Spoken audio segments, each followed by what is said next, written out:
자, 오늘 이 본문 말씀에 우리가 이제 집중해야 될 텐데요.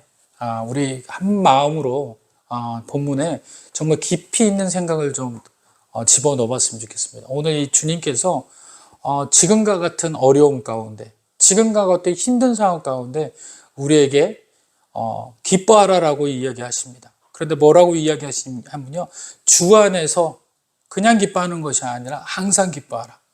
그리고 또 다시 이야기합니다. 내가 다시 말하노니 기뻐하라 라고 이야기합니다. 기뻐할 수 없는 삶을 처한 그런 상황들, 정말 막막한 상황들, 이런 상황인데 하나님은 우리들에게 항상 기뻐하라 라고 이야기합니다. 분명히 그 뜻이 무엇인지 오늘 말씀을 통해서 알게 되면요, 우리가 역전되는 삶을 살게 될 줄 믿으시길 바랍니다. 자, 잠언 15장 13절에는 이렇게 이야기합니다. 마음의 즐거움은 얼굴을 빛나게 하여도 마음의 근심은 심령을 상하게 하느니라 라고 하였고, 잠언 17장 22절에는 또 이렇게 이야기합니다. 마음의 즐거움은 양약이라도 심령의 근심은 뼈로 마르게 하느니라 라고 이야기합니다.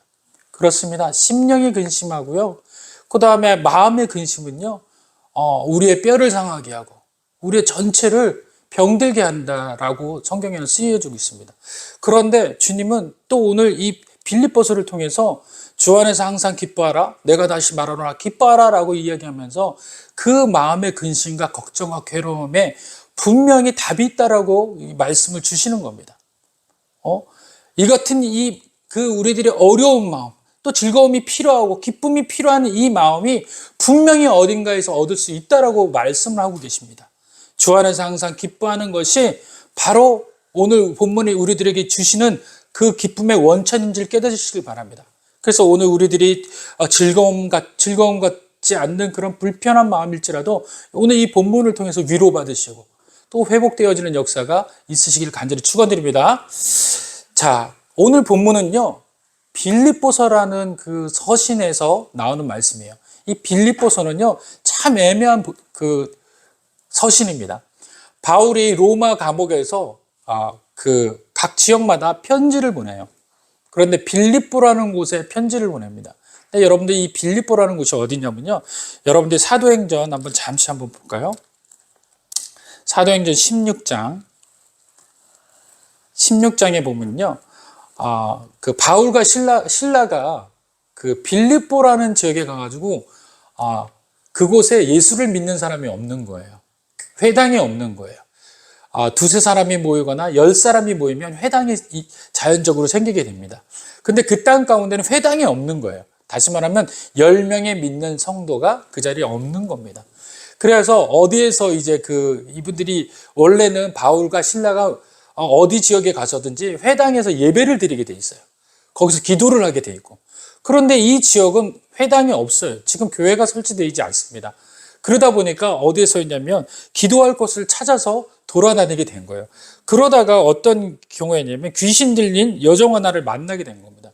근데 저번에도 말씀드렸듯이 이 귀신 들린 여종 하나가 점으로 여러 명의 주인들을 기쁘게 하는 사람이었던 거예요. 그러니까 이 여종 하나에 여러 명의 포주들이 있는 거예요. 그 포주들이 이 귀신 들린 이 여인이 점을 봐가지고 얻어지는 그 이익들을 서로 나누게 된 겁니다. 그랬는데 바울과 실라가 지나가는 걸 보고서 이 여종이 쫓아다니면서 뭐라고 얘기를 해요? 이 사람들은 지극히 높은 하나님의 종으로서 구원의 길을 너희에게 전하는 자다. 이 귀신 들린 여인이 이 바울과 실라를 보고서 오히려 전도자가 된 거예요. 바울과 실라는 지금 전도하려는 것이 아니라 기도처를 찾고 있는데 쫓아다니면서 계속 뒤에서 바울과 실라를 소개하고 있는 겁니다. 그런데 이것을 통해 가지고 바울이 근심하게 돼요.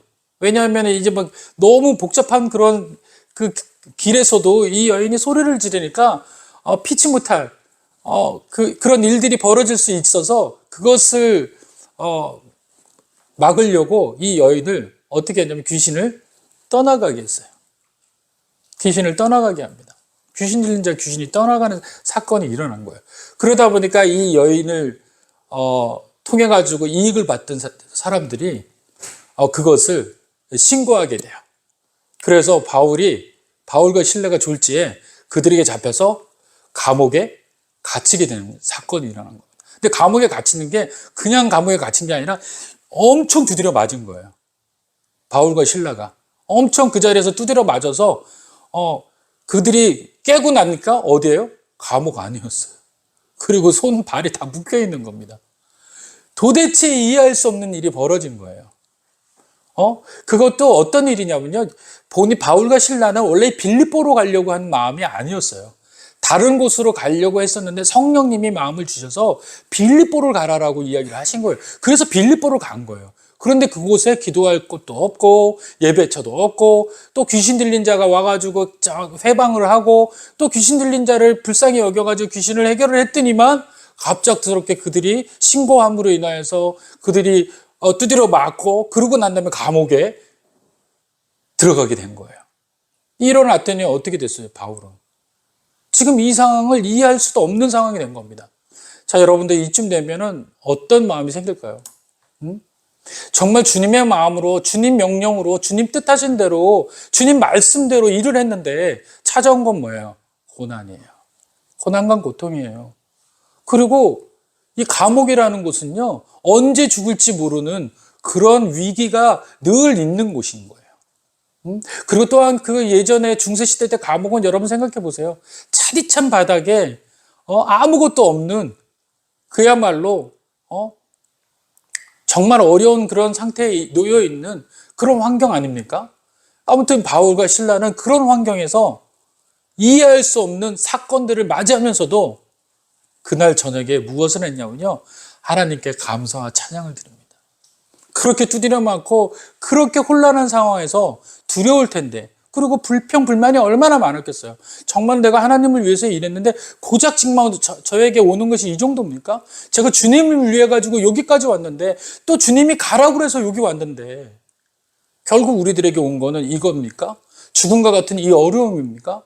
그리고 제 몸이 지금은 욱신욱신거려요. 제가 왜 주님 때문에 이렇게 맞아야 합니까? 정말 해결할 수 없는, 정말 상식적으로는 이해할 수 없는 그런 사건을 맞이한 겁니다. 그런데 바울과 실라는 그 가운데서 하나님을 찬양해요. 그리고 찬양하기 시작하니까 어떤 일이 벌어지냐면요. 천사를 통해서 수갑이 벗겨지고 옥중의 문이 열리게 되는 사건이 일어났어요. 그랬더니 간수가 내려와서 봤더니 깜깜한 감옥 안에 옥중 문이 열려 있는 거예요. 그러니까 간수는 확인도 안 해보고 여기 있는 사람들이 다 도망갔을 거라고 생각을 하는 겁니다. 그러니까 이 간수가 이것을 지키지 못했으면 거기에 책임은 누구에게 오는 거예요?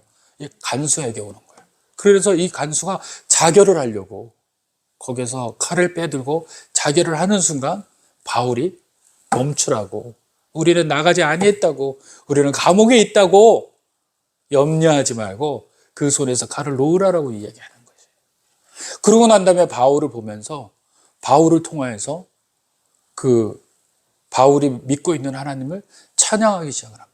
경배하기 시작을 해요. 거기에 있는 모든 그 감옥에 있던 사람들이 문이 다 열렸음에도 불구하고 그들조차도 도망가지 않았어요. 왜요? 그들조차도 이 바울과 실라가 찬양하는 소리에 귀를 기울이면서 이해할 수 없지만 저 사람들 도대체 저런 상황이 아님에도 불구하고 어찌 하나님을 찬양할 수 있을까? 어떻게 하나님을 높일 수 있을까? 그런 아이러니, 정말 이해할 수 없는 사건이 벌어졌지만 그 찬양으로 인해서 그들은 그 안에서 조금이나마 기쁨을 얻을 수 있었습니다. 그러고 난 다음에 이 간수가 변화받기 시작한 거예요. 그 간수가 그 가족과 그 간수 모든 사람, 그 모든 가족이 다 예수님을 영접하고 이제 하나님을 믿는 그런 크리스찬이 되었다는 겁니다. 거기가 바로 이 빌립보 교회였어요. 그런데 우연치 않게 이 빌립보 교회에다가 지금 서신을 띄운 이 바울의 처지는 또 어디에 있느냐? 로마 감옥에 있더라는 거예요. 지금 로마 감옥에서 빌립보 교회를 향하여서 편지를 보낸 거예요. 그런데 여러분들 이 빌립보서 2장에 보면요. 2장을 한번 볼까요?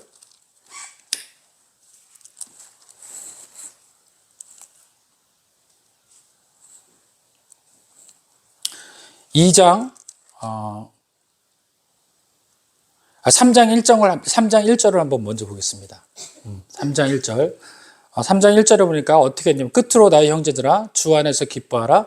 너에게 같은 말을 쓰는 것이 내게는 수고로움이 없고 너에게는 안전하니라. 뭐라고 얘기해요? 기뻐하라 라고 이야기하고 있죠. 그 다음에 2장 18절에도 이와 같이 너희도 기뻐하고 나와 함께 기뻐하라 라고 이야기해요. 그래서 빌립보서의 원래 주제는요, 기뻐하라예요. 빌립보서 이 서신은 기뻐하라입니다. 기뻐하라. 다시 말하면 누가 지금 누구에게 보내는 거예요? 바울이 빌립보 교회 사람들에게 기뻐하라라고 이야기하는 겁니다. 그런데 지금 바울의 처지가 또 지금 어디에 있다고요? 감옥에 있는 거예요. 감옥에. 자, 여러분들, 감옥에 있는 사람이 지금 바깥에 있는 사람을 염려하는 처지가 되어버린 거예요. 자, 바깥에 있는 사람들은 어떤 일을 하는지 잘 모르지만 그들은 자유롭고요. 그들이 가지고 있는 분명히 어떤 상황에서 기쁨도 있었을 거예요. 그 기쁨이 감옥에 처해 있는 사람보다 기뻤을까요? 덜 기뻤을까요? 적어도 감옥에 있는 사람보다는 정말 극히 작은 기쁨이라도 기뻤을 거라는 거예요. 그런데 불구하고 바울은 그 기쁨이 너희가 가지고 있는 기쁨과 내가 지금 가지고 있는 기쁨은 틀린 기쁨이다라고 1차적으로는 이야기를 하는 거고, 그 다음에 예수를 믿는 기쁨이 너희들이 앞으로의 기쁨을 가지고 있는 기쁨들 중에서 항구적이고 연속적이며 치명적으로 가져야 될 기쁨이다라는 거예요. 너희들이 인간적으로 육신적으로 인본주의적으로 가지고 있는 그 기쁨이 지금 내가 가지고 있는 이 기쁨보다 크지 않다라는 겁니다. 왜 그 이야기를 하냐면요, 이 기쁨의 의미가 그냥 기뻤을 경우에는 우리들이 이야기하고 있는 생존적 기쁨을 이야기하는 거예요. 우리가 가지고 있는 잠시 있다가 없어지는 그런 기쁨을 이야기하는 겁니다. 이 기쁨의 힘은요, 무언가 합쳐지지 아니하면은 그 기쁨의 힘이 그렇게 크지 않다라는 거예요. 저와 여러분들이 누리는 그 기쁨 중에서 가장 기쁨은 뭡니까? 우리들이 소원하고 우리들이 원하고 우리들이 바라는 것들이 이루어지는 사건 때문에 기쁜 거 아닌가요? 그것이 그 기쁨이 오래되지 못한다라는 거예요. 지속적이지 못한다는 겁니다. 그러려면요, 우리들이 원하는 일이 매일매일 연속해서 일어나거나 우리들이 원하는 일들이 종결되지 않고 늘 기뻐야 되는 사건이 일어나야 돼요. 그러나 우리에게는 염려와 걱정과 근심과 또 기쁜 일과 여러 가지 중첩돼서 일어난 일들이 많다라는 거죠. 그래서 우리의 기쁨이 그렇게 지속될 수가 있는 기쁨이 아니다라는 겁니다. 그런데 우리는요, 늘 기뻤으면 해요. 그런데 주님은요, 그것이 항구적으로 기쁠 수 있다라는 그 이야기를 이야기하고 있는 거예요. 누구를 통해서요? 바울을 통해서요. 바울은 그 기쁨에 대해서 설명을 할 때 본인이 만약에 기쁨에 대한 은혜를 누리지 못했다면 과연 그 기쁨에 대해서 설명할 수 있었을까요? 로마 감옥에 있는 이 처지가 과연 기쁘다라고 이야기할 수 있을까요? 이율배반적인 일이 될 수 있기도 하고요.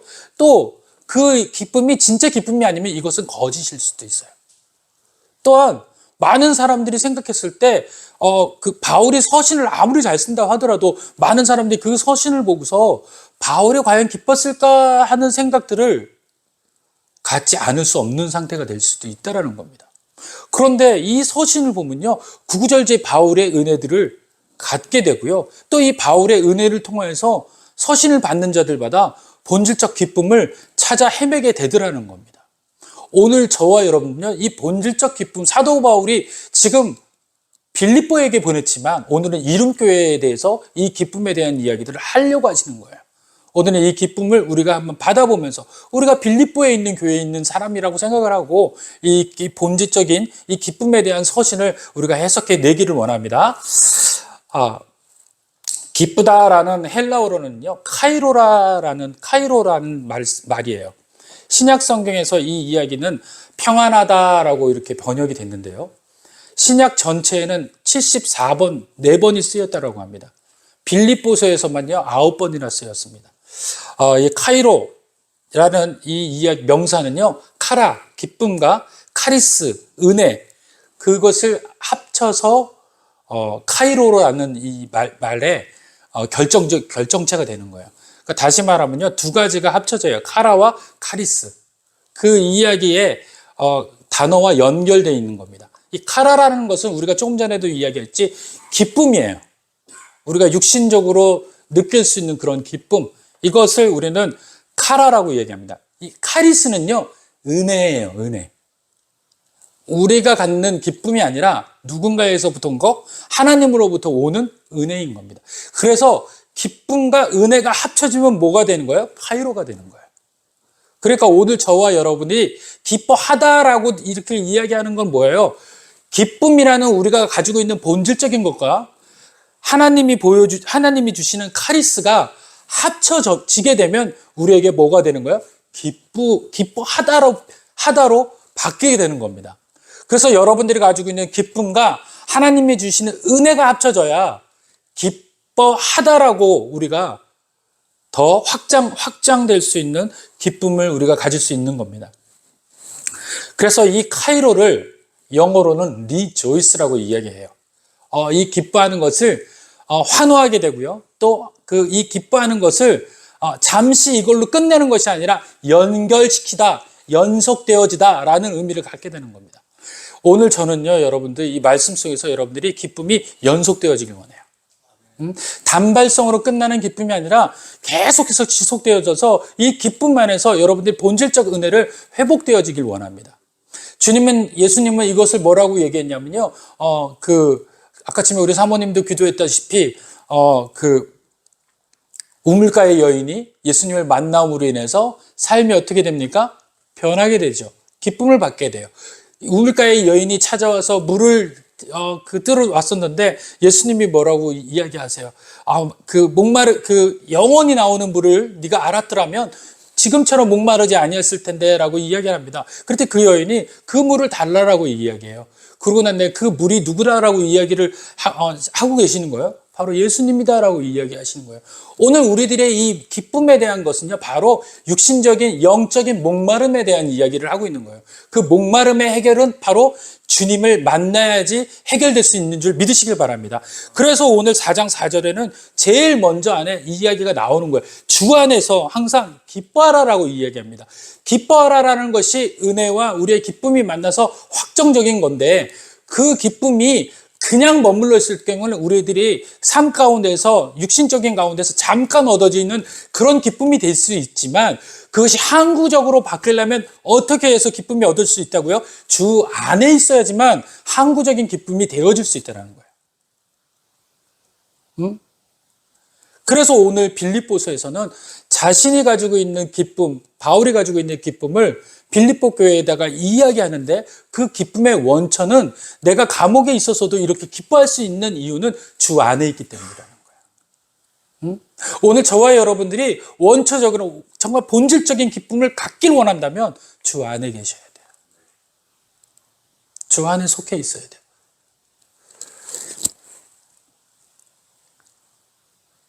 여기서 주 안에 해당한다라는 것은 헬라어로 엔키리오라고 이야기합니다. 주 안에 있게 된다는 것은요, 첫 번째, 주에 대한 소망을 가져야 돼요. 주님이 나를 기쁘게 하실 것이며 또 기쁨의 주체가 되실 거라는 거 믿으셔야 돼요. 주님밖에 없습니다. 내가 다 살아봤더니, 다 이것저것 쫓아가 봤더니, 이것저것 다 붙들어 봤는데 아니에요. 세상은 저에게 기쁨을 줄 수가 없어요. 어떤 것도 저에게 기쁨을 줄 수 없습니다. 오직 한 분, 그건 주님이세요. 고백하셔야 돼요. 그리고 붙잡으셔야 돼요. 오늘 주님은 그 소망을 우리에게 지금 요구하고 계세요. 네가 세상적 기쁨을 원했느냐? 그 기쁨이 너에게 어떤 은혜를 주었느냐? 알지 않느냐? 이제는 네가 그걸로 일희일비 아니하고 온전한 기쁨을 얻길 원한다면 나에게 소망을 두라는 거예요. 그래서 성경에서는 주 안에서라는 표현을 하고 있는 겁니다. 여러분들 이제 주님 안에 소망을 가지시길 바랍니다. 주님께서 여러분들과 약속하셨어요. 주님이 이 땅 가운데 오신 목적이 뭡니까? 바로 그 소망을 이루어주시기 오신 거예요. 예수님이 십자가에 못 박혀 죽으신 이유가 단지 이스라엘 백성들을 구원하기 위함이 아니라는 겁니다. 전혀 예수님과 상관없는 저와 여러분들을 구원해 내시기 위해서 십자가에 못 박혀 죽으셨다는 거예요. 그 죽음의 영역 안에는요, 여러 가지가 있어요. 어떤 거예요? 바로 우리가 가지고 있는 실패와 고난과 또 두려움이라는 이 모든 것들을 주님께서 십자가에 못을 박으신 거예요. 그래서 그 못을 박으셔서 예수님을 믿으면 괴로움이 뭘로 바뀔 수 있는 거예요? 기쁨으로 바뀔 수 있는 거예요. 왜? 이미 우리가 가지고 있는 모든 괴로움을 십자가에 못 박았기 때문에. 그래서 예수님은 뭐라고 얘기하면 내가 세상을 이겼다라고 표현하시는 거예요. 내가 세상을 이겼다라는 것은 누구의 세상을 이긴 겁니까? 저와 여러분들이 가지고 있는 세상과의 싸움에서 주님이 이기셨다는 거예요. 이미. 그러면 세상이 우리를 이기려면 누구를 넘어서야 돼요?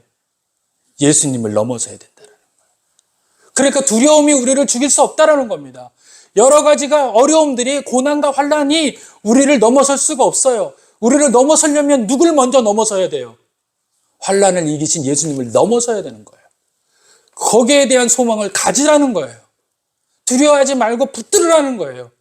그게 바로 오늘 빌립보 교회의 처음 주제 주 안에서라는 의미의 첫 번째 의미입니다. 주 안에 소망을 가지시길 원합니다. 두 번째는요, 주로 말미암아 장차 나타날 영광을 생각하라.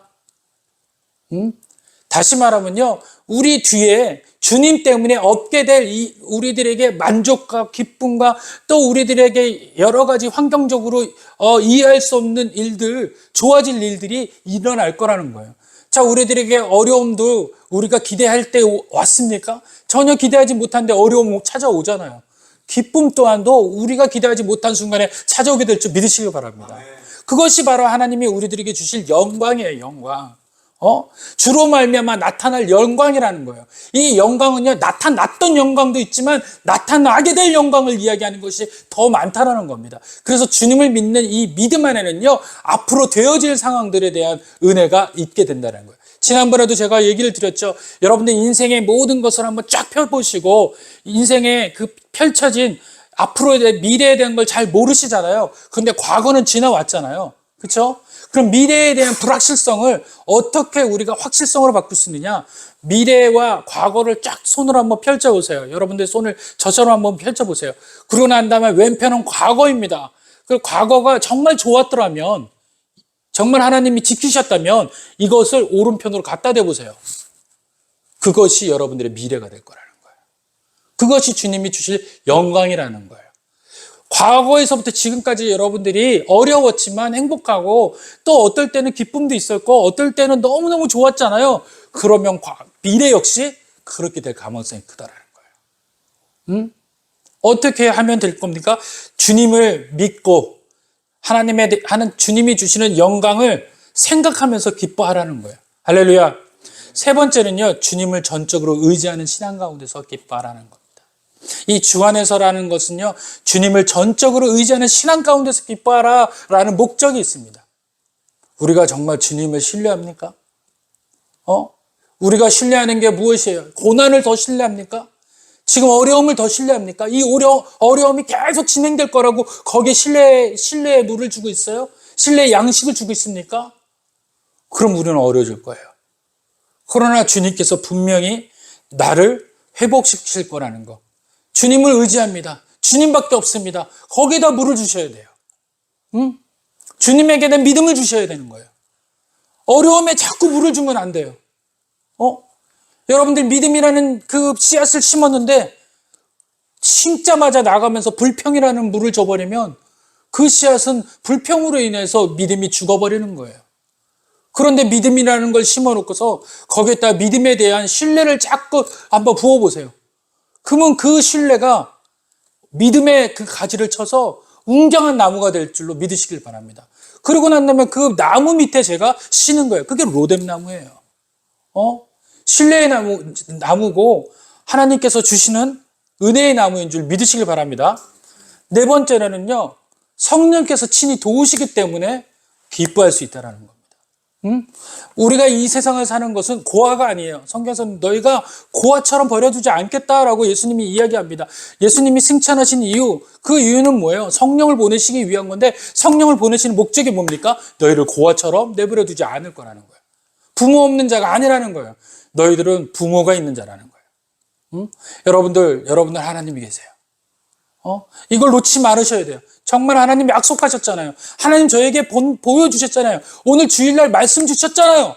그러니까 저는 될 겁니다. 저는 기뻐할 거예요.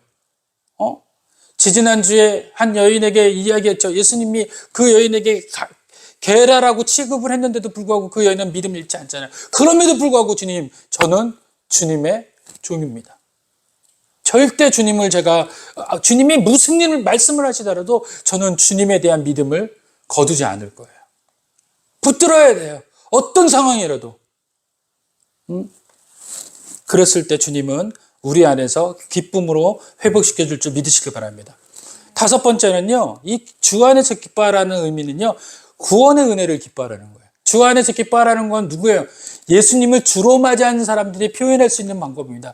예수님을 주로 맞이할 수 있는 사람들은 누굽니까? 예수님의 십자가에 못 박혀 죽으심이 나를 위한 죽으심이다라고 내가 믿는 사람. 주님을 나의 구원자로 받아들이는 사람. 그 사람이 이야기하는 거예요. 그래서 주 안에서라는 사람은 주 안에서라고 이야기하는 이 멘트는요, 예수를 구원자로 믿는 사람들에게 어울리는 멘트인 거예요. 누굽니까? 바로 우리예요.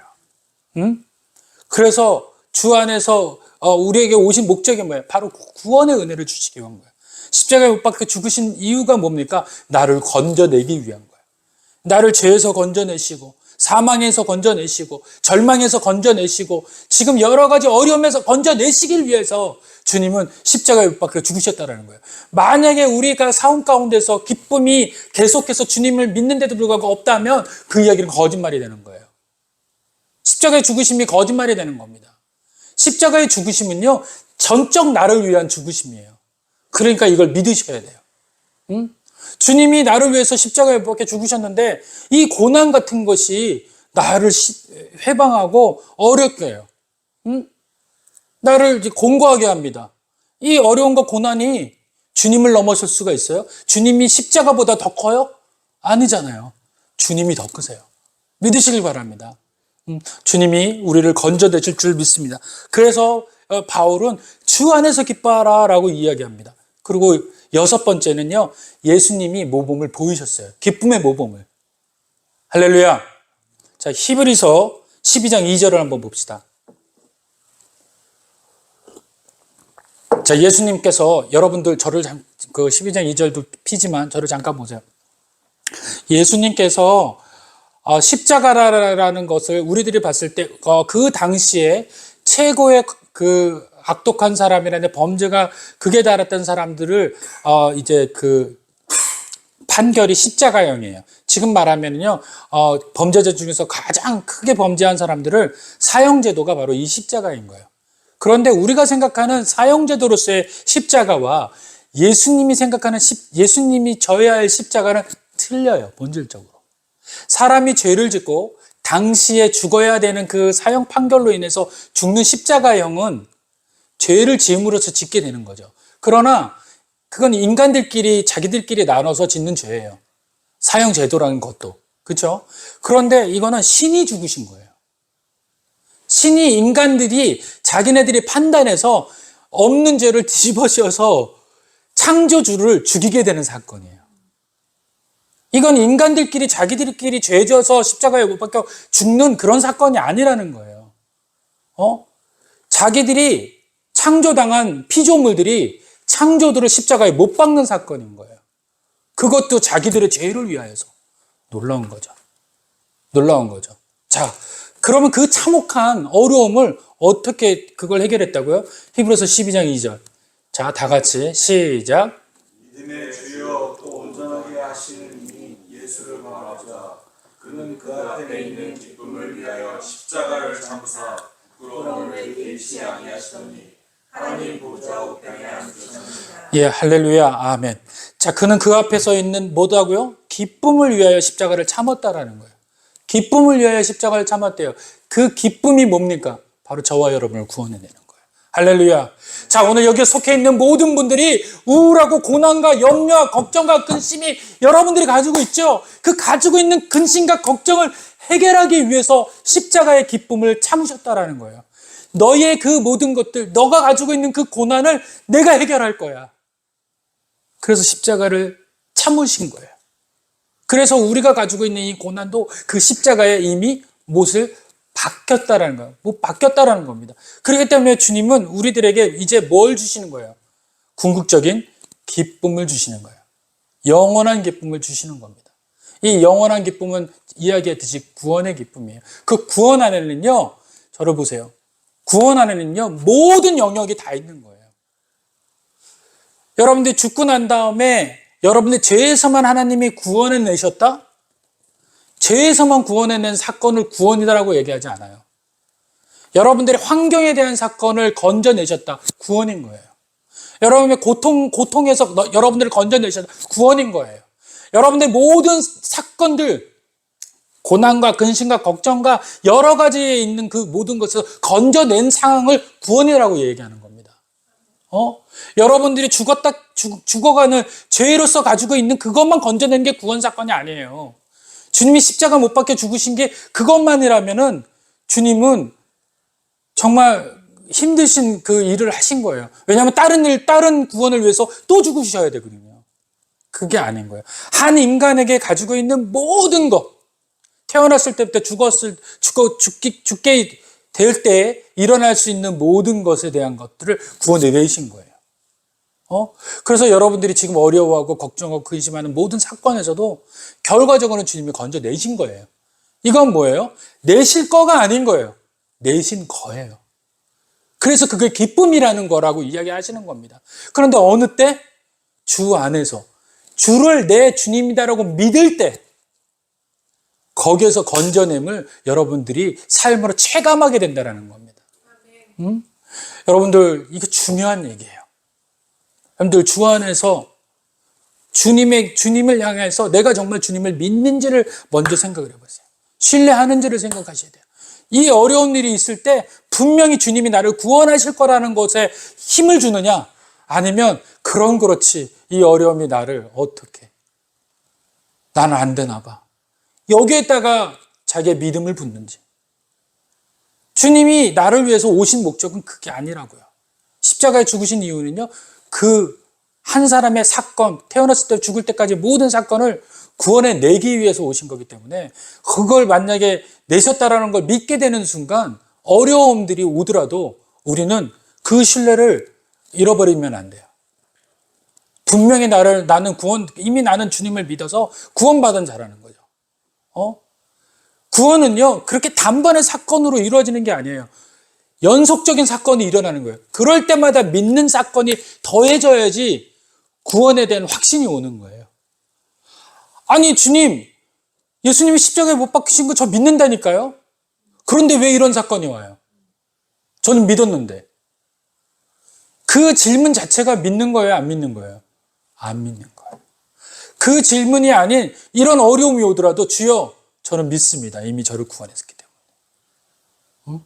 내가 주님만 믿고 나가겠습니다.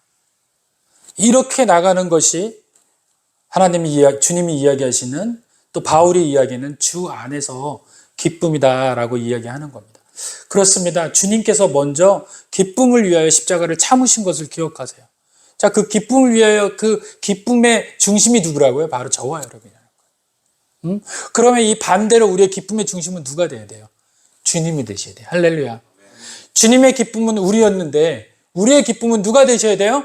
주님이 되는 줄 믿으시길 바랍니다. 이 말을 거꾸로 해봅시다. 여러분들 예수를 바라보십시오. 또 그는 그 앞에 있는 기쁨을 위해 십자가를 참았죠. 우리도 우리의 십자가를 참아야 돼요. 뭐예요? 우리 앞에 놓인 예수를 바라보면서. 할렐루야. 예수는 십자가 앞에 놓인 우리를 바라보면서 여러분 한 사람 한 사람 보면서 내가 얘를 구원시켰어. 그러면서 얼마나 기쁘셨겠어요. 이 십자가쯤이야. 내가 쟤를 구원해냈는데.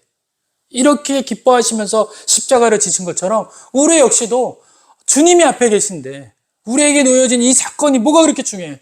나 믿습니다, 주여. 주님이 참으신 것처럼 저도 참겠습니다. 그리고 주님을 붙잡는 저와 여러분 되기를 원합니다. 자, 그리고 항상 기뻐하라는 권면이 여기 써 있어요. 여기서 뭐라고 그래요? 주 안에서 항상 기뻐하라라고 얘기합니다. 이 항상이다라는 것은 뭐냐면요, 이것도 합성어예요.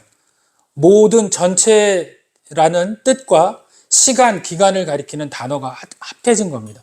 그래서 이걸 합치면요, 한순간도 예외 없는 모든 시간 전부를 하나님께 드린다는 거예요.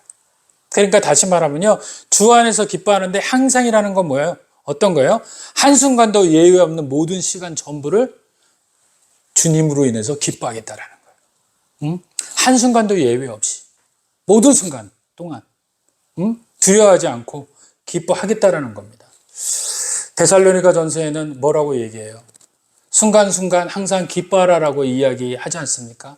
데살로니가 전서 5장 16절에서 18절에 보면은 항상 기뻐하라, 쉬지 말고 기도하라, 범사에 감사하라. 이렇게 이야기가 나오잖아요. 그래서 거기에 이 항상은 뭐 다시 이야기합니까? 하면 한순간도 예외 없이 너는 기뻐하며 즐거워하라라고 이야기하시는 겁니다. 빌립보 감옥에, 지하 감옥에 갇힌 바울이 거기에서 기쁨을 찾았잖아요. 그래서 찬양하면서 기뻐했었습니다. 그러고 난 다음에 그 기쁨의 본질을 깨닫게 돼요. 빌립보 감옥에서 그 고난을 받고 바울과 실라가 착고에 갇히면서 거기에서 느꼈던 게 뭐냐면 어떤 거예요? 분명한 그 주님의 뜻이 의미가 있구나라는 걸 깨닫게 된 겁니다. 그러니까 여기 빌립보로 오게 했다는 목적이 그냥 온 것이 아니에요. 여기에 있는 이 간수와 또 이 빌립보 지역의 구원함을 위하여서 주님 여기까지 나를 끌고 오셨구나. 그래서 여러 가지 상황들을 바울을 당하면서도 한 번도 그거에 대해서 의심을 가져본 적이 없어요. 저를 좀 보세요. 중요하지도 않아요, 전화. 어떤 거를 지금 바울은 이야기하고 있습니까? 바울은요, 자기가 가지고 있는 그 어려움 속에서 해결은 늘 주님께서 회복으로 주셨다라는 것을 알게 돼요. 바울이요, 이 빌립보 감옥에 갇히기 전에도요, 돌에 맞아서 죽을 뻔했어요. 주님 증거하다가. 또 바울은요, 주님 증거하다가요, 섬에 떨어져서 뱀에게도 물려가지고 독사에게 물려가지고 죽을 뻔하기도 했고요. 또 여러 감옥과 또 여러 사람들의 그 시기와 질투로 인해서 핍박도 여러 곳에서 받았잖아요. 누구 때문에요? 주님 때문에. 주님을 복음을 전하면서 그렇게 이야기를 한 거예요. 그런데 이 복음을 전하면서 뭐가 더 쌓여가기 시작하는 거예요. 주님을 믿고 주님을 신뢰하고 나갔더니 뒤에 가면 갈수록 주님의 신뢰는 높아지고 그걸로 인해서 얻어지는 기쁨은 배가 되었던 거예요. 빌립보 감옥에서 그렇게 했더니 어떤 일이 일어나요? 그 자들이 다 구원하게 되는 일들이 일어나요. 그게 바울의 기쁨이었다는 거예요. 그 기쁨 때문에 바울의 잠깐 교도소에서 감옥에서 매맞고 있는 그 아픔보다 뒤에 오는 그 기쁨이 너무 큰 거예요. 그러니까 지금 다시 말하면 여러분들에게 찾아오는 그 어려움들이 뒤에 오는 기쁨과는 비교되지 못한다는 것을 믿으시길 바랍니다. 잠시 지나가는 거예요. 그 어려움도 지나가면 분명히 기쁨이라는 은혜가 오게 될 줄 믿으시길 바랍니다. 그러면 만약에 우리가 기뻐하지 않으면 어떤 일이 생길까요? 주 안에 있지 못할 때, 기뻐하는 것이 주 안에 있었을 때 분명히 우리가 가지고 있는 기쁨이 틀려진다라고 말씀을 드렸어요. 우리가 그냥 가지고 있는 인간적 기쁨과 주 안에서 갖게 되는 기쁨은 틀린 기쁨이에요. 그런데 제가 다시 말하면 인간적인 기쁨을 가지고 있는 사람들이 있잖아요. 주 안에 없는 사람들. 그랬을 때 주 안에 없었을 때 얻어지는 그 기쁨은 어떤 기쁨이냐면 안전하지 못하는 기쁨이에요. 3장에 한번 볼게요. 자, 빌립보서 3장에 보니까 끝으로 나의 형제들아 1절 주 안에서 기뻐하라. 너희에게 같은 말을 쓰는 것이 내게는 수고로움이었고 너희에게는 안전하니라. 다시 말하면요, 주 안에 있는 기쁨은 연속성이 있고 은혜로 되어 있지만 주 안에 없이 나타나게 되는 기쁨은요, 어떤 기쁨이에요? 안전하지 못한 기쁨이라는 거예요. 안전하지 못하다는 기쁨이에요. 그러니까 자연인으로서 우리가 살고 있는 기쁨은 불안전한 기쁨이라는 겁니다. 여기서 주 안에서 안전하다라는 말은요, 이런 겁니다. 실패함이 없는 견고한 확실한 이런 의미를 가지고 있어요. 다시 말하면 주 안에 있는 기쁨은 견고하며 실패함이 없고 확실한 기쁨이다라고 이야기한 거예요. 그런데 주 안에 있지 아니하면 반대가 되는 거예요. 견고함이 없고 실패할 확률도 있고 불확실하고 견고하지 못하다라는 것이죠. 그래서 그 바울은 이 빌립보 교인들에게 신앙생활을 하는 데 있어서 실패를 방지할 수 있는 점에서 너희가 누구 안에 있어야 된다? 주 안에 있어야 된다라고 이야기하는 겁니다. 그 이유는요, 교회의 대적자들이 너무도 많았던 거예요. 다 이 사람들을 회방하려고 하고요. 여러분들이 중세 1세기 시대 때는요, 예수를 믿는다는 것 자체만 해도 핍박의 대상이었고요, 생명을 걸어야 되는 대상이었어요. 어떤 게 더 좋은 거예요? 예수 안 믿는 게 더 좋은 거예요. 그냥 바깥에서 평범하게 사는 게 더 좋은 겁니다. 그런데 그들이 물질적으로도 충분하고 했는데도 불구하고 그 기쁨이 그다지 오래가지 못하는 거예요. 그런데요, 이들은 그 1세기 때 그리스도인들은요, 어디에 살았냐? 카타콤이라는 지하세계에서 살았어요. 핍박을 많이 받아가지고, 생명을 걸어가지고. 그런데 그 생명을 걸면서 지하세계에 사는데도 어때요? 기쁨이 늘 있는 거예요. 그래서 사도행전에 보면요, 많은 사람들이 물어봐요. 예수를 믿는 것이 무엇이 기쁜지. 그래서 그것이 소문이 나서 어떻게 많은 사람들이, 예수를 믿는 사람들이 더해져 갔다고 그래요. 늘어났다라고 얘기해요. 그 사람들이 나가서 복음 전할 수가 없는 거예요. 예수 믿으면, 지금처럼 예수 믿으면 구원받아요. 예수 믿으세요. 여러 가지로 전하잖아요. 그렇죠? 근데 예전에는요, 그렇게 전하는 수가 없었어요. 늘 생명의 위협을 받았기 때문에. 뭘로 전한 거예요? 그들이 나누는 기쁨으로. 항상 있는 기쁨으로. 이해가 안 간 겁니다. 바깥에서 바라보는 사람들이요, 이 사람들이 이해가 안 가요. 지금 바울도 이해가 안 가는 행동을 하잖아요. 감옥에 있는데도 기쁘대요. 감옥에 있는데 하나님을 찬양해요. 경배드려요. 예배드려요. 이해가 안 가는 짓을 하는 거예요. 그런데 이것이 자의적인 행동이 아니더라는 거예요. 자의적인 행동으로 했으면요, 오늘 이야기하는 게 안전하지 못하다라는 그 이유가, 큰 이유가 두 가지가 있어요. 이걸 누가 얘기하냐면, 마틴 로이드 존스라는 목사님인데 굉장히 유명하신 분이에요. 이 목사님이 이렇게 이 본문에 대해서 해석을 했습니다. 첫 번째는요, 왜 안전하지 못하냐. 우리가 인간적인 기쁨을 추구할 때 따르는 첫 번째 위험이 있어요. 뭐냐면, 감정을 직접 공략해서 인위적으로 기쁜 상태를 만들려고 하게 된다는 거예요. 우리가 본질적으로 하나님의 은혜에서 찾지 못하면 우리 스스로가 그 기쁨을 만들어내야 되는데, 그 기쁨은 뭐냐면 직접적 공략해서 인위적으로 기쁜 상태를 만들어내요, 우리가. 그래서 행복감이나 기쁜 감정을 누리고자 감정적인 본성을 직접적으로, 즉각적으로 자극합니다. 우리가 스스로 자극해요. 어떻게든 만들어내려고. 그리고 서로가 그걸 자극해요. 인위적으로. 없는 것을 만들어내는 겁니다. 두 번째는 밝고 행복하고 유쾌하게 보이고자 애쓰는 것이에요.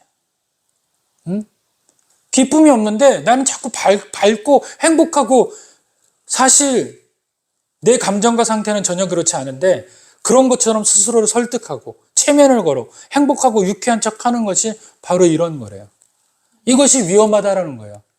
오늘 지금 사도 바울이 이야기는 위험하다라는, 그 기쁨은 위험한 기쁨이라는 거예요. 주 안에 없고 주 밖에 있는 기쁨, 세상적 기쁨을 이야기하는 거예요. 그런데 오늘날 많은 사람들이 말하는 마인드 컨트롤이 바로 여기서 나왔대요. 인위적으로 자기를 개선하는 거, 스스로 설득하는, 체면을 걸어 행복하고 유쾌한 척에 하는 거. 물론 내가 처한 상황에 빠져서 슬픔과 고통에서 벗어나지 못하는 것보다 어쨌든 할 수 있는 한 그 상황으로 적극적으로 벗어나고자 한다는 노력 면에서는 긍정적인 면이 있기도 한다고 말을 합니다. 이것은 본질적으로 전혀 다른 것이에요. 왜냐하면 출발이 주 안에서 출발을 하느냐, 주 바깥에서 출발을 하느냐, 출발선이 틀려요. 인간 스스로의 노력과 의지라는 것은 위험하다는 거예요. 그것이 만약에 해결받지 못하면 다른 것으로 전이되기 때문에 그래요. 다른 것으로 찾기 때문에 그래요. 인간은요, 하나님에 대한 그 믿음에 대한 신뢰를 사라지거나 빼앗기게 되거나 자기 스스로가 접게 되면요, 대체할 것을 찾게 돼요. 내가 하나님을 접게 되면요, 반드시 다른 걸 대체합니다. 우상이 됐거나 자기 중심적으로 되거나 아니면 다른 것으로 하나님을 대체하게 돼 있다는 거예요. 이것이 바로 사람들이 하게 되는 행동이라는 겁니다. 그래서 주 안에서 기쁨을 찾으셔야 돼요.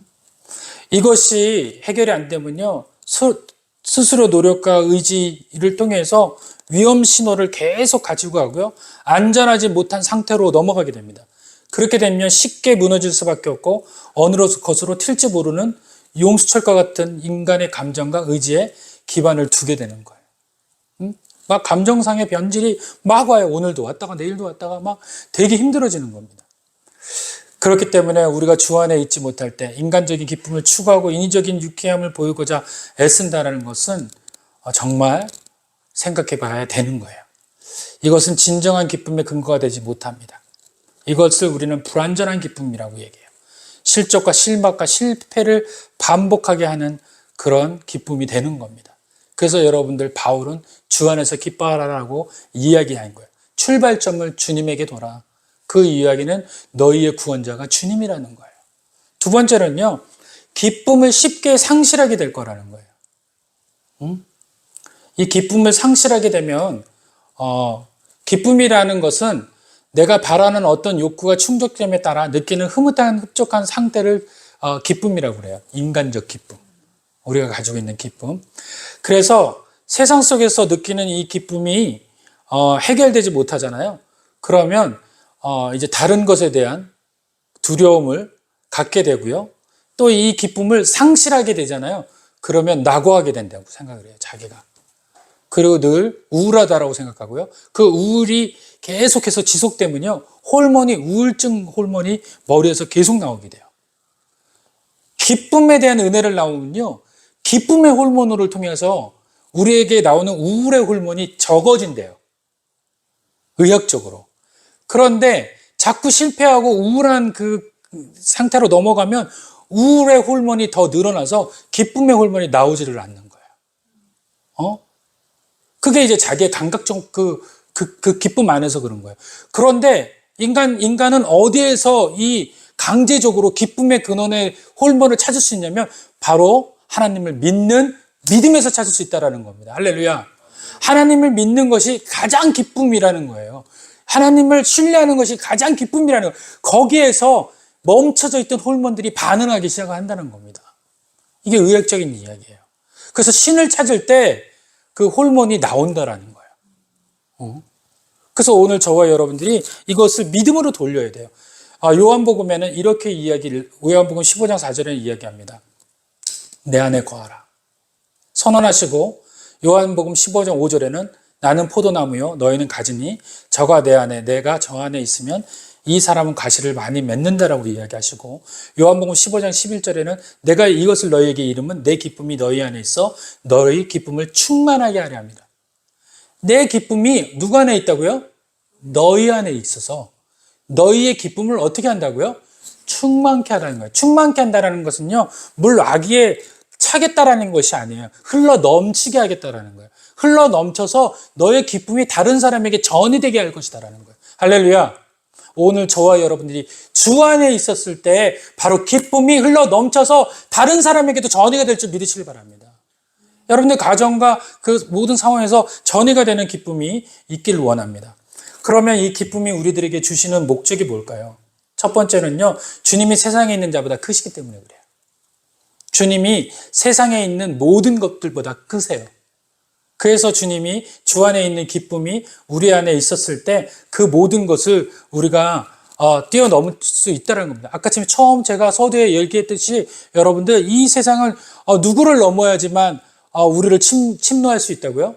예수님을 넘어야 침노할 수 있어요. 세상보다 예수님이 크시기 때문에 세상이 만약에 우리를 힘들게 하거나 어렵게 하려면 반드시 넘어야 되는 게 주님을 넘어야 돼요. 주님을 넘을 수가 없어요. 그러니까 주님 안에 거하는 우리들은 어때요? 다 같이 따라합시다. 안전하다. 안전하다는 거예요. 할렐루야. 오늘 저와 여러분들 안전한 줄 믿으시길 바랍니다. 두 번째는요, 주님의 능력 때문에 그러세요. 우리가 주님 안에 있으면 항상 기뻐할 수 있는 이유는 바로 주님의 능력 때문입니다. 빌립보서 4장 17절에 내게 능력 주시는 자 안에서 내가 모든 것을 할 수 있느니라 이렇게 못을 받고 있습니다. 오늘 여러분들이 보았던 4장 4절을 바로 밑에 뭐라고 얘기하냐면 6절에 한번 봅시다. 4장 6절 아무것도 염려하지 말고 다만 모든 일에 기도와 간구로 너희 구할 것을 감사함으로 하나님께 아뢰라. 그리하면 모든 지각이 뛰어난 하나님의 평강이 그리스도 예수 안에서 너희의 마음과 생각을 지키시리라. 이게 기쁨이에요. 할렐루야. 모든 상황 속에서 모든 환경 속에서 초월한 느낌을 초월한 은혜를 받게 될 줄 믿으시길 바랍니다. 어떻게 쓸 때? 내가 주 안에 있을 때. 오늘 말씀을 마칩니다. 사랑하는 성도 여러분, 오늘 바울이 이야기하는 이 기쁨의 원천은요, 주님 안에서 나오는 원천 때문에 그랬어요. 그것을 누가 경험을 합니까? 바울이 경험해요. 바울이 경험해서 내가 교도소에 있는데 뭐 여러 가지 상황들을 맞이했고 죽을 뻔했지만 그럼에도 불구하고 나는 늘 기뻤다. 나는 몰랐다. 그 이유가 뭡니까? 내가 주 안에 있었기 때문에. 그 기쁨을 너희에게 주노라. 환경을 초월한 기쁨을 가지고 있어라. 잠시 있을 기쁨에 목매이지 말아라. 주 안에 있음으로 인하여서 너에게 넘쳐나는 그것을 기억해라. 첫째, 세상은 너희들을 넘어가지 못한다. 둘째, 주님이 능력 있으시다. 믿습니까? 오늘 다시 한번 여러분들에게 말씀드리고 오늘 본문의 말씀을 마치려고 합니다. 주 안에 있는 뜻은 첫 번째, 주에 대한 소망을 가지라는 겁니다. 두 번째, 장차 나타날 영광을 생각하면서 기뻐하라는 겁니다. 세 번째, 주님적으로 의지하라는 신호입니다. 네 번째, 성령께서 도우실 겁니다. 다섯 번째, 여러분들이 구원받은 사람이에요. 여러분 때문에 오신 거예요. 예수님이 십자가에 못 박는 이유, 못 박히셨을 때도 그걸 참아낸 이유가 뭡니까? 기쁨 때문에 참아냈는데 그 기쁨이 누구라고요? 바로 저와 여러분이라는 거예요. 그렇기 때문에 그 십자가도 참을 수 있다는 거예요. 반대로 우리도 십자가를 참아야 됩니다. 왜 참습니까? 우리 기쁨이 누구시기 때문에? 주님이시기 때문에. 그게 바로 주 안에 있는 거예요. 마지막으로 예수님이 모범을 보이셨습니다. 다시 말하면요, 기뻐할 수 있다는 거예요. 그래서 그 모범을 누가 따라한 거예요? 바울이 따라한 거예요. 기뻐했잖아요. 그리고 지금까지 선지자가, 선교사가, 또 목사들이 따라하고 있어요. 기뻐하고 있습니다. 저 역시도 이번 본문의 말씀을 굉장히 월요일서부터 준비했어요. 기쁨을 하나님 주시옵소서. 오늘 이 본문의 말씀에 만약에 여러분의 심장 속에 꽂힌다면 여러분들 명령하시는 겁니다. 오늘 이 본문의 말씀은 명령으로 끝나고 있어요. 기뻐하라! 해도 되고 안 해도 되는 것이 아닙니다. 반드시 해야 된다는 거예요. 어디 안에서? 주 안에서. 주를 신뢰함으로 이기게 되는 저와 여러분 되기를 축원드립니다. 기도하겠습니다.